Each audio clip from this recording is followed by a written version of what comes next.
Կարապետյան համեցեք։ Շնորհակալ եմ պարոն նախագահ։ Տիկին Տատախաս, իմ հարցը վերաբերում է Լեռնային Ղարաբաղի հայերի նկատմամբ Հայաստանի Հանրապետության, հանրության եւ պետության վերաբերմունքին։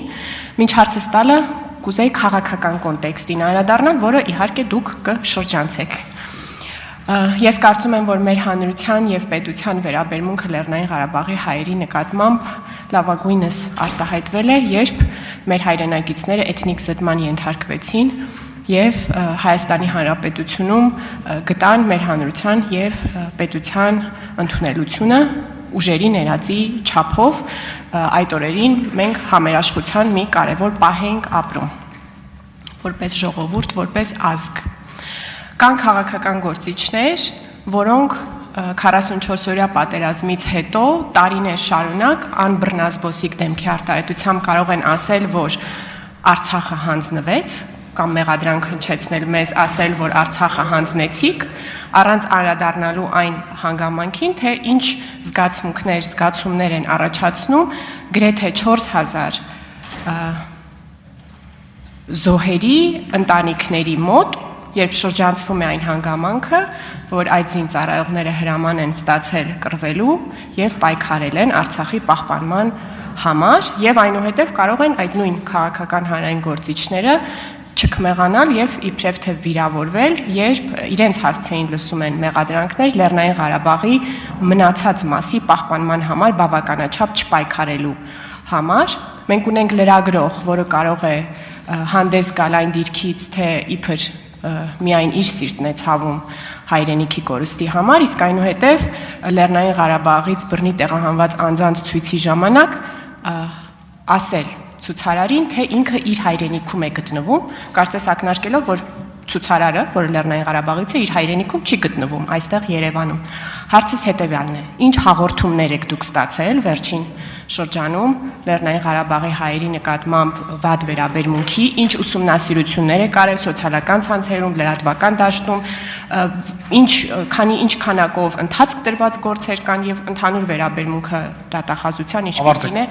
Լեռնային Ղարաբաղի հայերի նկատմամբ հնարավոր ատելության խոսքի տարածման առումով։ Շնորհակալ եմ։ Շնորհակալություն, Տիկին Կարապետյան, ձեր հարցին պատասխանելով իրավական կողմի մասով պատասխանեմ եւ նշեմ, որ գլխադասային հանձնաժողովում այս հարցը եւս բարձրացվեց եւ պարոն Մինասյանն էր, եթե չեմ սխալվում, հարցի հեղինակը, թե արդյոք մենք վիճակագրություն վարում ենք Արցախից բռնի տեղահանված անձանց հենց որպես թիրախային խմբի նկատմամբ ատելության խոսքի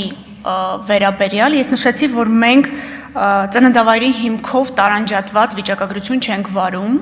բայց հաշվի առնելով ձեր կողմից բարձրացված խնդիրը ընդհանրապես ատելության խոսքի ծավալների մասով, մենք այս տարի մինչև աշուն ինքնուրույն ուսումնասիրություն կանենք ընդհանրապես, թե ինչպես է վերբալ ագրեսիան եւ մասնավորապես ատելության խոսքը նպաստում բռնի եւ ոչ միայն բռնի հանցագործությունների կատարման վրա։ Սա ընդհանուր առմամբ մեր դիրքորոշումը ձեզ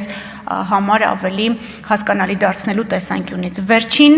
մեկ ամսվա ընթացքում, ինչպես մենք ինքներս ենք մոնիթորինգ արել, այնպես էլ բազմաթիվ հաղորդումներով, նույն մամուլի հրապարակման վերաբերյալ մի քանի հաղորդումներով ստացել ենք պատշաճ հաղորդումներ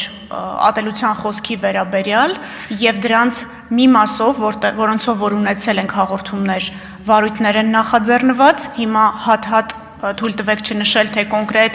որ խոսքն է որ անձի վերաբերյալ, եթե ձեզ ավելի մանրամասներ են հետաքրքրում գրավոր կուղարկենք, այն դեպքերում, երբ որ չենք ունեցել պատշաճ հաղորդում, բայց ունեցել ենք միայն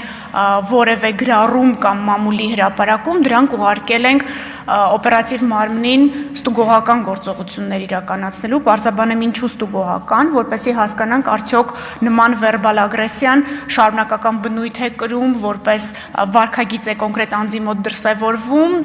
եւ այդ կոնտեքստի մեջ կարող է արդյոք համարվել քրեական օրենսգրքի 329 հոդվածի հատկանիշներ պարունակող, նոր դրանից հետո ստուգումն իրականացնող մարմինը ինքը հաղորդում կներկայացնի եւ այդ հաղորդման հիման վրա վարույթ կնախաձեռնվի։ Կրկնեմ ուղղակի, որ որ մենք բնակավայրի, ծննդավայրի հիմքով տարանջատված, որովհետև շատ նմանատիպ հարցումներ ենք ստացել եւ պատգամավորներից եւ լրագրողներից արդյոք հենց կոնկրետ էթնիկ խմբի նկատմամբ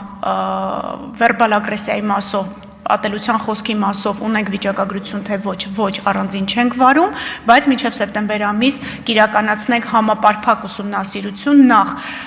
պատգամավորներից Թագուհի Ղազարյանն էր մեզ նման հարցում ուղարկել, թե արդյոք կարող ենք տրամադրել ինչ բովանդակություն ունի ընդհանրապես վերբալ ագրեսիայի ձևով դրսևորվող գրառումները եւ բանավոր խոսքը, մենք պատգամավորի այդ ազդակը հիմք ընդունելով ինքներս կուսումնասիրենք եւ համապարփակ կներկայացնենք նաեւ ազգային ժողովին, առաջարկելով, որ համապատասխան օրենսդրական փոփոխություններ անեք։ Հուսամ կարողացա ձեր հարցին պատասխանել։ Արձագանք։ Այո, շնորհակալ եմ։ Ես կարծում եմ կարևոր կլինի խտրականության բոլոր բաղադրիչների, այդ թվում նաև չթվարկված մեր սահմանադրությամբ պահել վիճակագրություն, հասկանալու համար մեր իրավապահ համակարգի արձագանքը, որտեղ այո, ինչպես նշեցին պատգամավորները, նաև դատախազությունն է, որ ձևավորում է պետության վերաբերմունքը որևէ հարցի վերաբերյալ ոչ միայն քաղաքական մեծամասնությունը եւ սրա հետ փոխկապակցված իմ մյուս հարցը, որը ես ձեզ 1 տարի առաջ էլ տվել եմ, վերաբերում է Սաշիկ Սուլթանյանի նկատմամբ քրեական հետապնդմանը։ Ես կուզեի իմանալ, արդյոք այդ քրեական հետապնդումը շարունակվում է եւ եթե շարունակվում է, ապա ինչու, որովհետեւ այդ անձը ազգային փոքրամասնության ներկայացուցիչ է, ով խոսել է իր ազգային փոքրամասնության նկատմամբ հանրային վերաբերմունքի մասին եւ իմ գնահատականը ես արդեն պարզապես կորցրել եմ բոլոր հնարավորությունները չլինելու այսպես քաղաքական այդ հարցի վերաբերյալ, կարծում եմ, որ օգտագործել է իր չի անցել օրինականության սահմանները։ Կներեք, որ քրեական գործի առնչությամբ այսպիսի գնահատական եմ հնչեցնում, շնորհակալ եմ։ Տիկին Կարապետյան, այդ գործի հետ կապված գործը գտնվում է դատական քննության փուլում եւ մեր նախորդ քննարկման ժամանակ էլ ես նշեցի, որ մեր գործը մեղադրական եզրակացությամբ դատարան ուղարկելիս մեզ համար վճռորոշ նշանակություն է ունեցել լեզվաբանական փորձաքննությունը, որի արդյունքներով էր հաստատվել ըստ էության այդ խտրականության, այդ եթե ճիշտ եմ հիշում, նախկին գործող քրեական օրենսգրքի 329 հոդվածի հատկանիշները եւ ըստ էության էլի մեր դիրքորոշումը տարբերվում է ձեր դիրքորոշումից, ներկայացված է մեղադրական եզրակացության մեջ, գտնվում է դատական քննության փուլում։ Որքանով ես տեղեկացված եմ, Սաշիկ Սուլթանյանը դատաքննության փուլում խուսափել է, այո, ներկայանալ դատարան եւ շարունակել դատաքննությունը։ Դրանով պայմանավորված, գիտեք, որ մենք նաև հեռակա in absentia վարույթի հնարավորություն ունենք եւ համապատասխան որոշման առկայության դեպքում չենք բացառում, որ in absentia դատաքննությունը կշարունակենք։ Էլի հարգալից վերաբերվելով ձեր կարծիքին, որպես պատգամավոր ձեր գնահատականին, մեր գնահատականն էլ հենված է փորձաքննության արդյունքների վրա եւ ներկայացված մեղադրական եզրակացության մեջ։ Շնորհակալություն, Տիկին դատախազ